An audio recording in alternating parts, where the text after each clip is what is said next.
Welcome to another edition of Dan's Grand Valley Layout. We're not going to call this an update episode because we really aren't doing an update to the layout, but what we are doing this week is building this Walthers Interlocking Tower kit that I got, and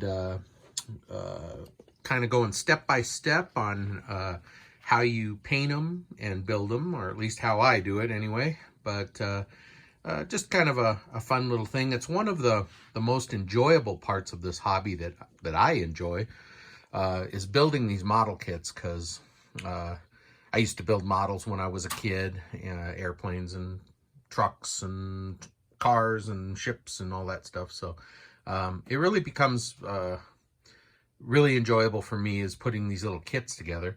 So I decided that for the train yard here, which I'm still in the middle of redoing, I'm actually waiting on the parts. I'm waiting on some more switch track to come. It should come today. Actually, I think it's on the road.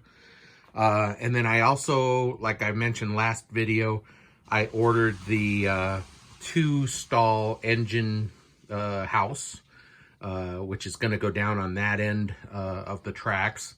I'm going to get rid of that shed there. That's just something I had. That's actually a trucking depot shed that I had since I was a kid. I may use that somewhere else, but for now it's just gonna, that end's gonna have that Walthers 2-stall 2-door engine house. I'll put the graphic up there.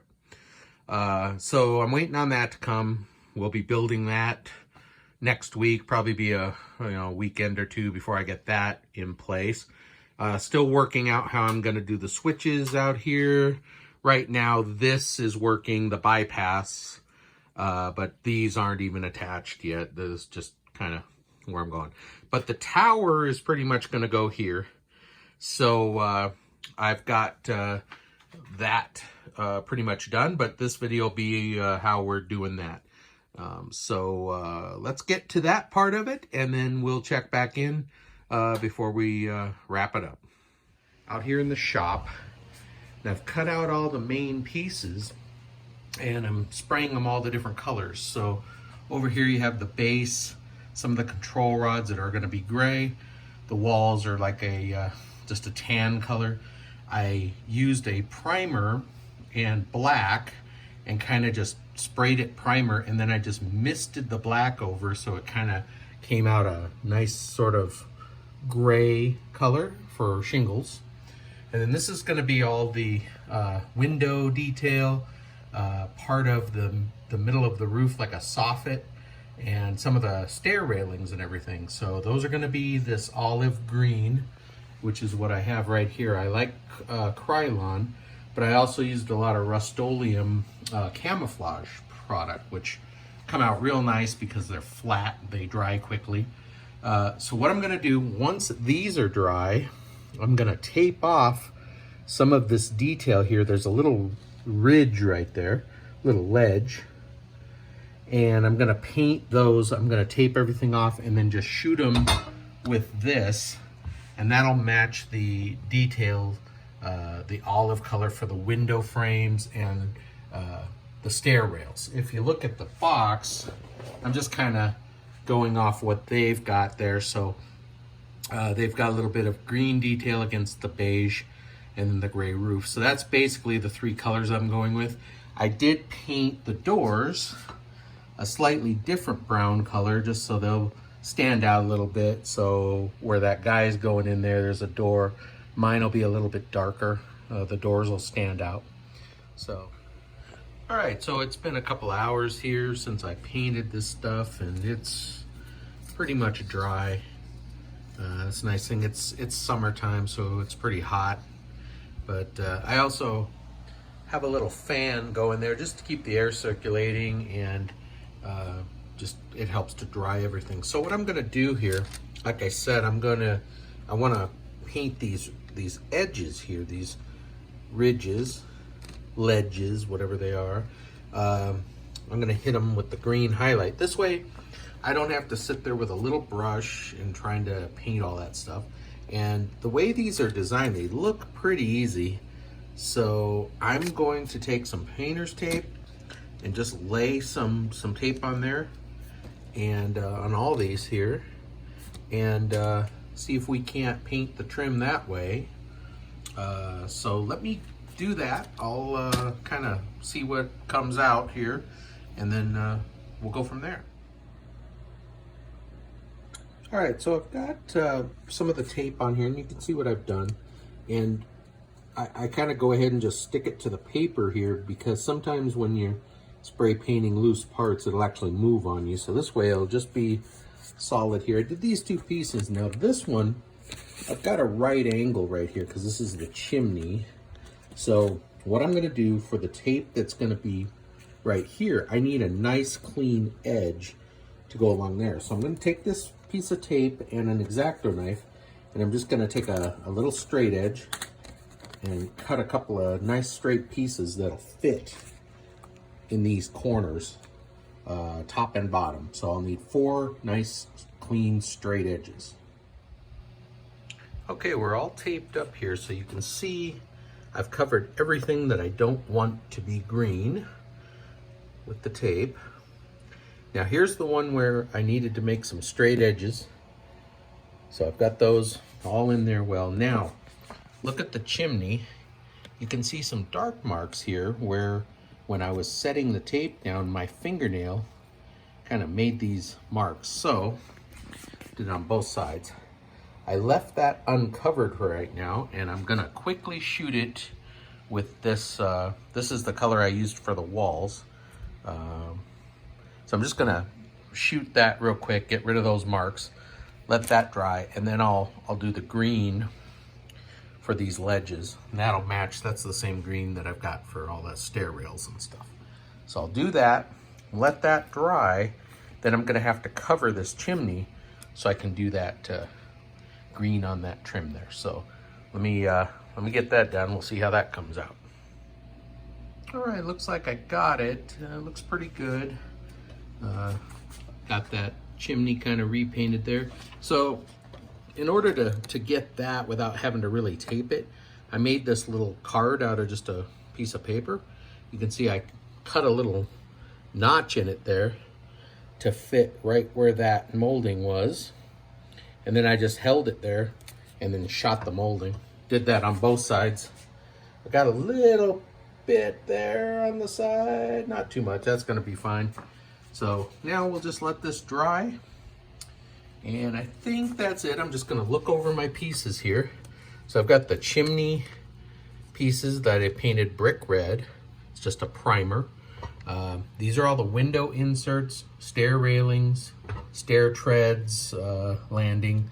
This is a soffit to go between the roof and the building, and this is a downspout, more stair railing. So that can all be green.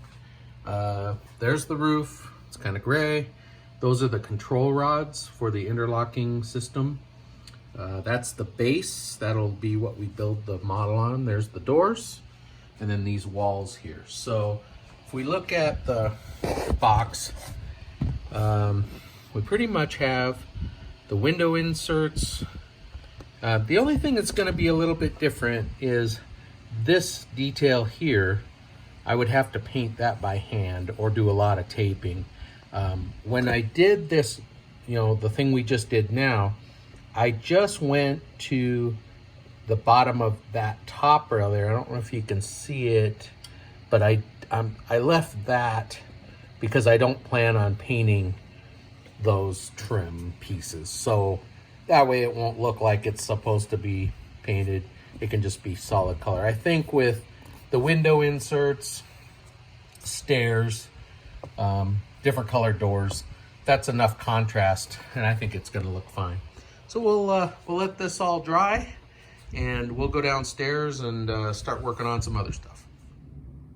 Okay, I'm here and I'm starting to build the interlocking tower kit. Here's the instructions. And so I've already completed the first wall panel. I've glued the doors in, the window frame, and then the window glazing. And I'm going to show you how I do that on this panel. I use this plastic weld, and it makes it really simple. So first thing I got to do is look at the instructions here.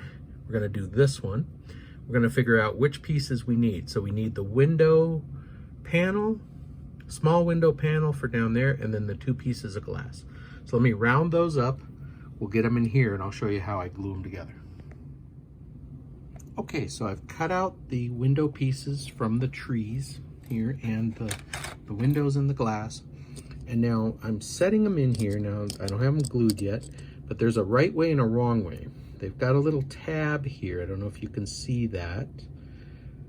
And then there's a little tab on the window. So if you were to put this in upside down, it doesn't really fit because that tab's in the way. So if you look carefully at the windows, there's an upper sash and a lower sash. Let's see if I can get it there. So the bottom, the little tabs need to go facing down. Same for the lower window. So what you do is you just kind of fit them in there till they sit nicely in the opening. And then take your glue. It's actually solvent, not really glue. And what I do, I just touch it to the edges. It's like alcohol, and it just absorbs really quickly. You don't need a lot of it.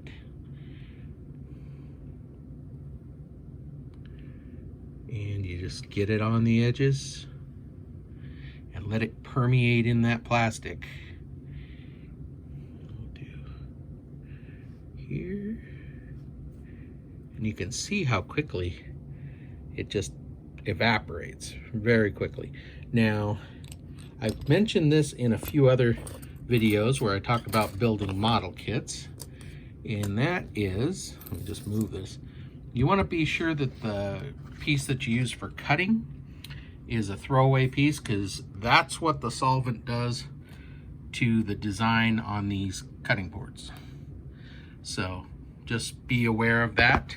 I actually have this small one that I put over my large one, that I use the large one just for cutting. This one I use for working whenever I'm doing any kind of solvents or anything. So now I'm gonna just let that dry there quickly, and I'll place the glass pieces on there and I'll show you how we do that. Okay, I've got the glass pieces on there. You can see the reflection from the lights. And this is very tricky. You don't want to get the solvent on the area of the glass that you're going to see, or it'll fog it up and it'll make it look bad. It won't look clear. Now, alternatively, you can get a little bit of solvent on the glass if you want the windows to look dirty or foggy. So that's completely acceptable.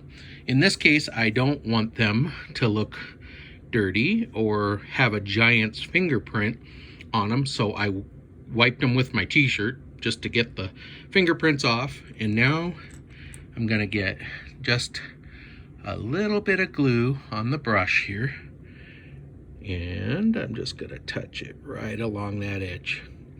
That'll set it, that'll tack it. I'm gonna do the same thing here. Now see, I wasn't holding it because I'm holding the camera and it moved on me.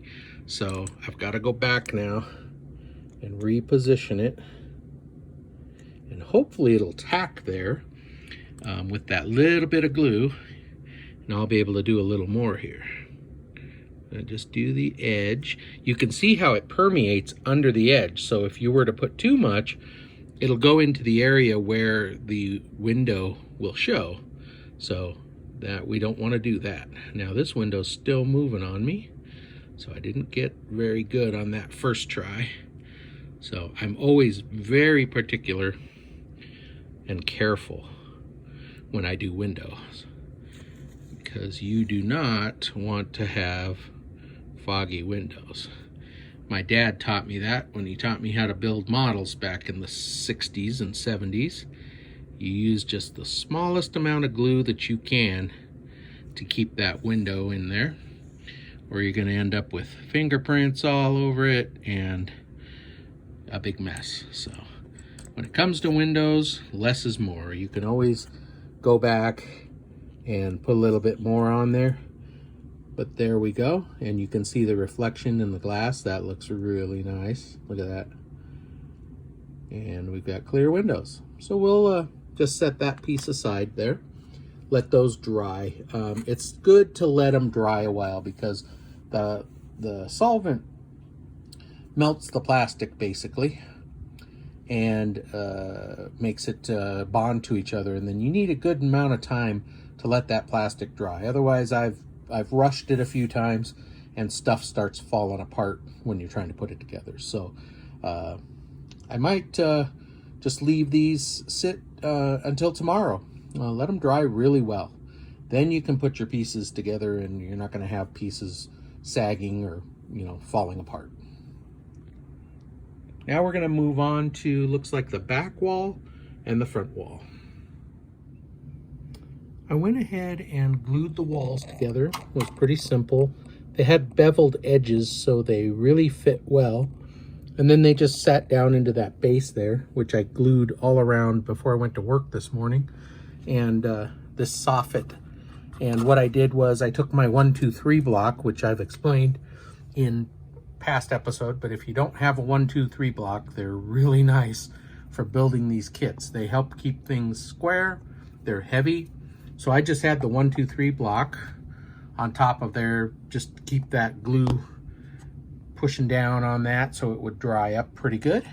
1, 2, 3 block is 1 inch by 2 inches by 3 inches, and it's machined perfectly square, so you can go ahead and put it up against things, square things. It's heavy, and they just come in great use. I got that one in a package of 2 from Amazon. I think they were less than 20 bucks.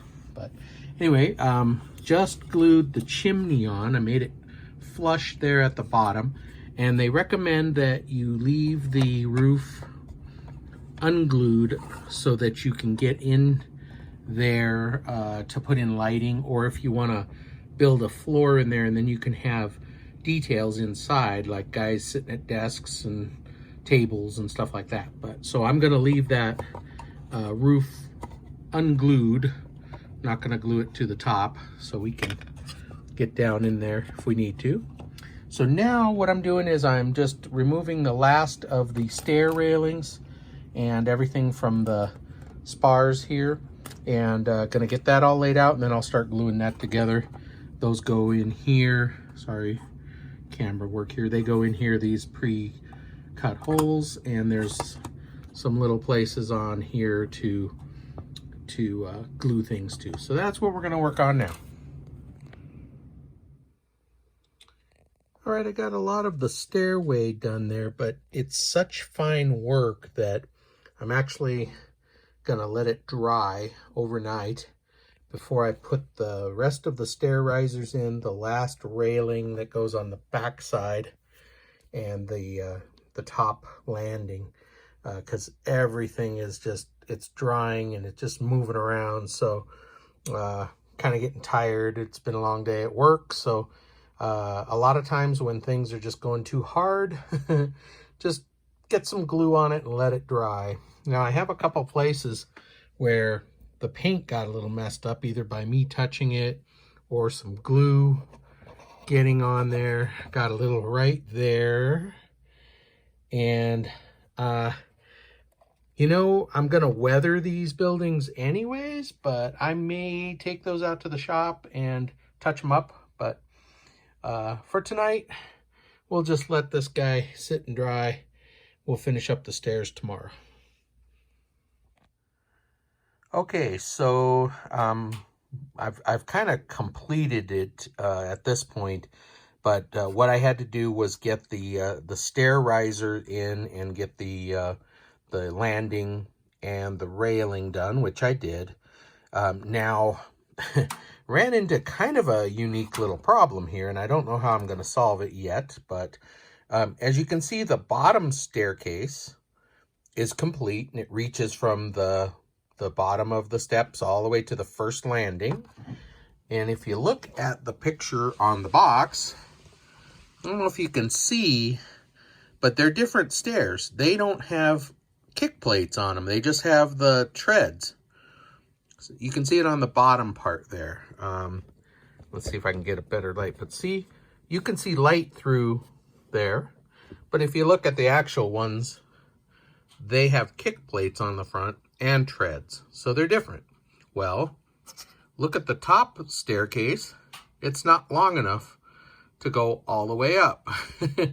It came up short for me. So I just kind of glued it in there, given, you know, kind of estimating the top step to the landing and the bottom step to the landing, and the best I could do.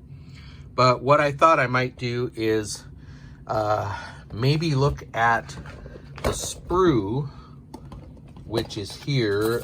These are the, you know, the sprues that the parts come off of, and I thought they have these little flat pieces that are, they probably have a number on one side. Yeah, so the number pieces, but if you look at the back, it's flat. So I thought I could cut a couple of these off of here and get them just trimmed down enough to where they could be the kick plate on the front of the top stair and the bottom stair. May do that, I'm not sure. Maybe I'll just put a guy on there that's going up the stairs or something and you don't see it. But anyway, I was kind of disappointed that that top stair didn't go all the way to the top. So what's up with that? Kind of weird. Anyway, got that all glued in, and that was the last part of it. Oh, there was also a downspout. You can see there, goes to the gutter that goes around the top there on the soffit. Now you can see on the paint that there's some weathering. So remember on my last segment, I said there was some parts of the building that I had either got some glue on or I touched. Well, when I went to touch that up, I either chose the wrong color to bring down here to the basement, or it just didn't blend well. So as I started painting it on, it started giving these dark marks here. And I just thought, you know, that is a nice weathering. So I just went ahead and kind of put it all around. And it just makes it look like a building that's been sitting in a train yard, you know, not a brand new building. So it's kind of hard for me to weather things because I'm always like, hey, it's brand new. I want it to be brand new. But, you know, in reality, buildings get weathered. And, you know, to look realistic, they have to have some weathering on them. So that's kind of what I did. I also did right there on the front of the stair, the step, and then a little bit going up the stairs. So, you know, some human traffic going up and down there. So, all right, let's put the roof on it. We can do that here. And then we'll take it over to the layout and see how it fits in there. So I've gone and placed it here where I'm pretty sure I'm going to have it be in the train yard. I want to check for clearance that I think that's plenty between trains going by. And these things came with the kit. They are the interlocking controls. Back in the day, before they had electronics, they would actually have metal bars that came out. So when they would throw a lever up here, it would move a lever down here, and it would move these levers that would go to switches all down the line. So that's kind of part of it. I don't know if I'll have that there or not. It's kind of quaint, but this is pretty much where it's going to be. I may tweak it a little, And this is the cork board, so I'm not sure. Once I get it in place, I may do a little landscaping around here, put some weeds, a little bit of gravel and dirt, maybe paint it black, or have a road where when I eventually extend this for more track, there'll be a road. Maybe it'll tie in over here to this road. Here's a little dip right here. I can actually have it come along. That's how you get over there. That's how the guys get to work. Got the Santa Fe pickup truck there. All right, I went and placed a couple of guys around here. I think that's the same guy that they have on the cover of the box. He's about to go down the stairs. And then here's a guy just got out of the pickup truck, coming to work, putting his hat on. Put a toolbox right there. Got a guy there. That guy that I had over there by the locomotive fell down and is, probably was drinking last night or something, but he didn't. I just have him sitting, so I don't have him glued down. Anyway, and then I got a guy on the locomotive with a wrench, so they parked the locomotive there by the tower to do some work on it. Anyway, this is the Woodland Scenics train mechanics set, and I think I got it at Hobby Lobby, so it was 40% off. $17 pretty expensive for those guys, but I got 40% off, so that's good. Anyway, that's all I've got for you this week. Really appreciate you watching. This is really a fun hobby, and I hope that you're enjoying my videos. Please if you like the video, give me a like, and recommend to your friends to subscribe. We're up over 100 subscribers now, which is totally amazing. Really enjoying making these videos. So if you have any comments, I'm really enjoying your comments. Thank you for those. And any questions, let me know. And any comments. And don't forget to like, subscribe, and share. Thanks, everybody. See you next update.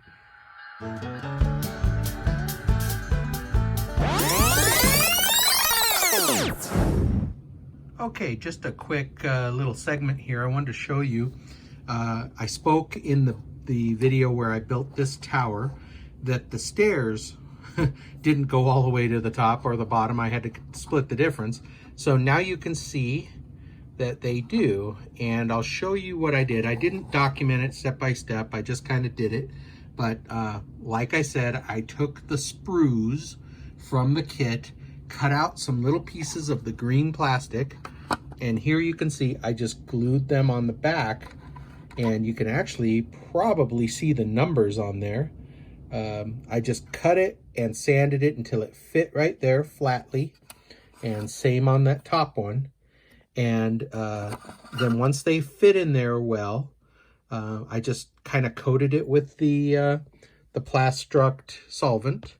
Got it to sit in there real good. It was already basically the right color, so I haven't painted or anything.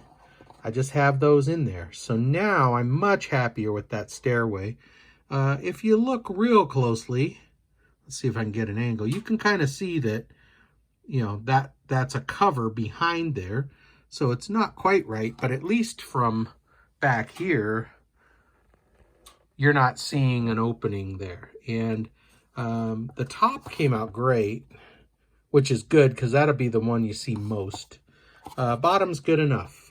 From down here, from street level, especially if I have a guy on the stairs or anything, you won't see it. So, and even from behind, if you happen to look under there, it just looks like part of the stairs.